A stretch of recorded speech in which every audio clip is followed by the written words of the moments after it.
Lecture में chapter 7 जो part 3 और पार्ट 4 हमने देखे थे चैप्टर के, उसमें हमने क्या पढ़ा था? झूला चैप्टर, जो झूला कविता है, काव्य है, उसमें हमने प्रश्न नंबर 2 तक पूर्ण किया था। अब हम क्या करेंगे? प्रश्न 3, काव्य पंक्तियां पूर्ण कीजिए। तो हमारे काव्य में, हमारी कविता में ये दिए हुए हैं, अम्मा आज डैश डैश, इस जगह पर क्या है? लगा दे झूला। मैं इसे पूरा पढ़ देती हूँ, आपको कविता का PDF सेंड किया होगा, उससे आपको इसे मैच करना है। अम्मा आज लगा दे झूला, इस झूले पर मैं झूलूंगा, इस पर चढ़कर ऊपर बढ़कर आसमान को मैं छू लूंगा। ये पोयम हमने पहले पढ़ी हुई है फर्स्ट लेक्चर में। उसमें हमने क्या पढ़ा था? जो बच्चा है वो क्या कहता है माँ को? अम्मा। तो क्या कहता है कि आज झूला लगा दो, इस पर झूलूंगा, मैं इस पर झूलूंगा और इस पर चढ़कर मैं ऊपर बढ़कर आसमान को मैं छू लूंगा। इस तरह वो हवा की ओर जाता है, इस तरीके से लगता है कि वो आसमान को छू लेगा। अब प्रश्न नंबर 4, सही विकल्प चुनकर रिक्त स्थानों की पूर्ति कीजिए। तो हमें देखना है प्रश्न नंबर 4, मैं खेल रहा हूँ या रहे हैं? रहे हैं किस चीज़ के लिए यूज होगा? अब सिंगुलर और प्लूरल आपने इंग्लिश में पढ़ा होगा। सिंगुलर को हम हिंदी में क्या कहते हैं? एक वचन, और प्लूरल यानी बहुवचन। मैं खेल रहा हूँ या रहे हैं? मैं यानी मेरे लिए बात हो रही है, सिर्फ मेरे लिए बात हो रही है, तो ये एक वचन में जाएगा। रहे हैं, इसमें रहे हैं वर्ड है, वो किस चीज़ के लिए है? प्लूरल यानी बहुवचन। और रहा हूँ यानी सिर्फ मेरे लिए इस बात हो रही है, यानी एक वचन। मैं खेल रहा हूँ। इसके बाद सवाल 2, हम पाठशाला जा डैश डैश, रहे हैं या रहा हूँ? अभी मैंने बात की रहा हूँ, रहा और रहे हम लोग बहुवचन के लिए यूज करते हैं, और रहा हम सिर्फ अपने लिए या फिर किसी एक वचन के लिए, वो ये कर रहा है यानी किसी एक वचन के लिए हमने ये शब्द उपयोग में लाया। हम पाठशाला जा रहे हैं, हम यानी बहुवचन, यहाँ हम अर्थात बहुवचन, हम पाठशाला जा रहे हैं। अगला प्रश्न 3 है, यह हाथी है। अभी किसी एक ही चीज के लिए इसे दिखाया गया, यह हाथी है डैश डैश, सूंड लंबी होती है। अब इनकी सूंड या इसकी सूंड?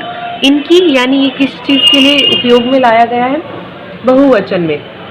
यही अगर हम एक वचन की बात करें तो इसकी, यह हाथी है, इसकी सूंड लंबी है, यानी एक वचन। यहाँ यह हाथी यानी एक हाथी के बारे में बात हो रही है, यानी यहाँ पर आएगा इसकी सूंड लंबी है। अगला है चौथा, डैश डैश कौवा है, उसका रंग काला है। अब उसका से हम पता कर सकते हैं कि किसी एक के लिए बात हो रही है। यहीं पर अगर उनका रंग उनका होता यानी बहुत सारे कौवों की बात हो रही होती, या फिर यह कौवा है, या फिर यहाँ लिखा होता यह कौवे हैं, तो यहाँ कौवा है यानी एक ही चीज के लिए यूज हो रहा है, यह या फिर वह। इसका कहा होता तो पास में होती चीज, इसका वर्ड यहाँ यूज किया होता, विच मीन ये पास में है। अब यहाँ पर उसका यूज किया गया यानी वो दूर है, और दूर के लिए हम यह यूज करते हैं या वह।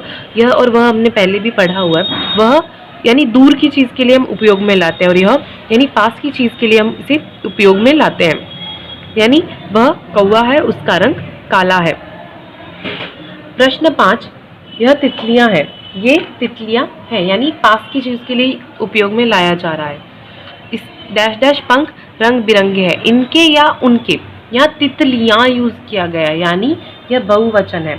बहुवचन के लिए उनके या इनके यूज करेंगे। ये तितलियां हैं, इनके पंख रंग बिरंगे हैं।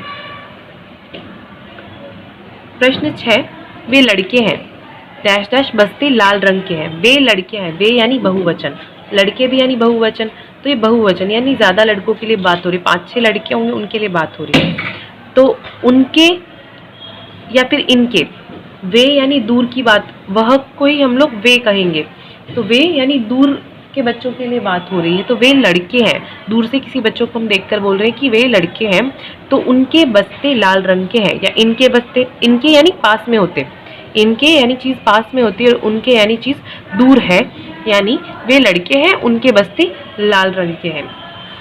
तो आज के लिए हम इतना ही पढ़ेंगे, अगला हम अगले लेक्चर में कंटिन्यू करेंगे। आपको क्या करना है? प्रश्न 3, प्रश्न 4, इसके अलावा जो प्रश्न 1 और प्रश्न 2 थे, प्रश्न 1 और प्रश्न 2 के भी उत्तर आप लोगों ने अपनी कॉपी में लिखने हैं। इन सभी के PDF प्रश्न नंबर 1, प्रश्न नंबर 2 इनके PDF जो है वो, और प्रश्न नंबर 1 का जो स्वाध्याय, अभ्यास और स्वाध्याय, इनके आपको उत्तर भेज दिए जाएंगे। आपने अपनी पुस्तक में लिखने हैं।